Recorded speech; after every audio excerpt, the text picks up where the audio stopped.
Bonjour, alors on se retrouve pour la lecture du chapitre 20 de Charlie et la chocolaterie. On a vu ensemble juste avant le chapitre 19 dans lequel Mr. Wonka montre aux enfants et à leurs parents la salle qu'ils préfèrent dans son usine, dans laquelle il y a plein de nouveautés et d'inventions encore tenues secrètes. Nous allons donc lire maintenant le chapitre 20 qui s'appelle La grande machine à chewing-gum. Mr. Wonka conduisit le groupe à une gigantesque machine qui se dressait au centre même de la salle des inventions. Une montagne de métal luisant dominait de très haut les enfants et leurs parents. Tout en haut, elle portait quelques centaines de fins tubes de verre et tous ces tubes étaient courbés vers le bas, formant un bouquet suspendu au-dessus d'un énorme récipient aussi grand qu'une baignoire. « Et voilà !» cria Mr. Wonka. Puis, il pressa sur 3 différents boutons qui faisaient partie de la machine. Au bout d'une seconde, on entendit un effroyable grondement.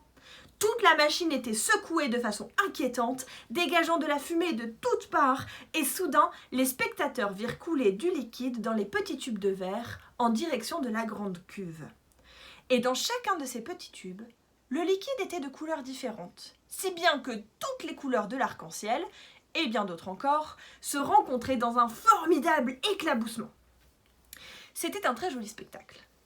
Et lorsque la cuve fut presque pleine, Mr. Wonka appuya sur un autre bouton et aussitôt, le liquide cessa de couler à l'intérieur des tubes. Le grondement se tut pour faire place à un mélange de bourdonnement et de sifflement. Puis un tourniquet géant se mit à virevolter dans l'énorme cuve, frappant les liquides multicolores comme un ice cream soda. Petit à petit, le mélange se mit à mousser. La mousse se fit de plus en plus abondante, virant du bleu au blanc, du vert au brun, puis du jaune au noir pour devenir bleu à la fin. « Attention !» dit Mr. Wonka. Il eut un déclic et le tourniquet s'arrêta. Alors, on entendit une sorte de bruit de succion et très rapidement, tout le mélange bleu et mousseux de la cuve fut aspiré jusque dans le ventre de la machine. Après un bref silence, il y eut quelques grondements bizarres. Puis, ce fut encore le silence. Et soudain, la machine poussa une plainte monstrueuse. Et au même instant, un minuscule tiroir, pas plus grand que celui d'un distributeur automatique, sortit brusquement du flanc de la machine. Et dans ce tiroir, quelque chose de si petit, de si plat, de si gris, que tout le monde crut à une erreur. On aurait dit un petit bout de carton gris. Les enfants et leurs parents ouvrirent de grands yeux sur ce petit bout de carton gris blotti dans le tiroir. « C'est tout ?» dit Mike TV, l'air déçu. « C'est tout !» répondit plein de fierté Mr. Wonka. « Tu ne sais donc pas ce que c'est ?» Il y eut un silence. Puis soudain, Violette Beauregard, mâcheuse de gomme chevronnée, poussa un long cri hystérique.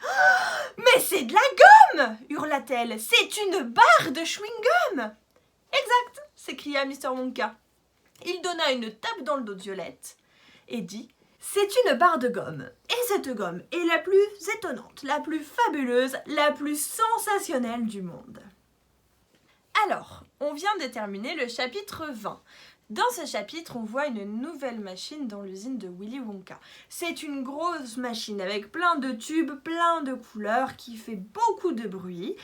Et à la fin du travail de la machine, sort un petit morceau gris que Violette Beauregard reconnaît. C'est un chewing-gum. Alors, maintenant qu'on a lu ensemble le chapitre 20, et attention, avant de lire le chapitre 21, je vais vous demander un petit travail d'écriture. Dans ce travail, j'aimerais que vous m'écriviez un petit texte d'au moins 5 phrases en répondant à cette question. À ton avis, quelle est la particularité du chewing-gum dont parle Willy Wonka?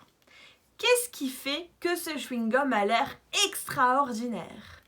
J'attends ton travail au plus vite. J'espère que ce chapitre t'a plu. Et voilà, je te souhaite de passer une bonne journée. À bientôt!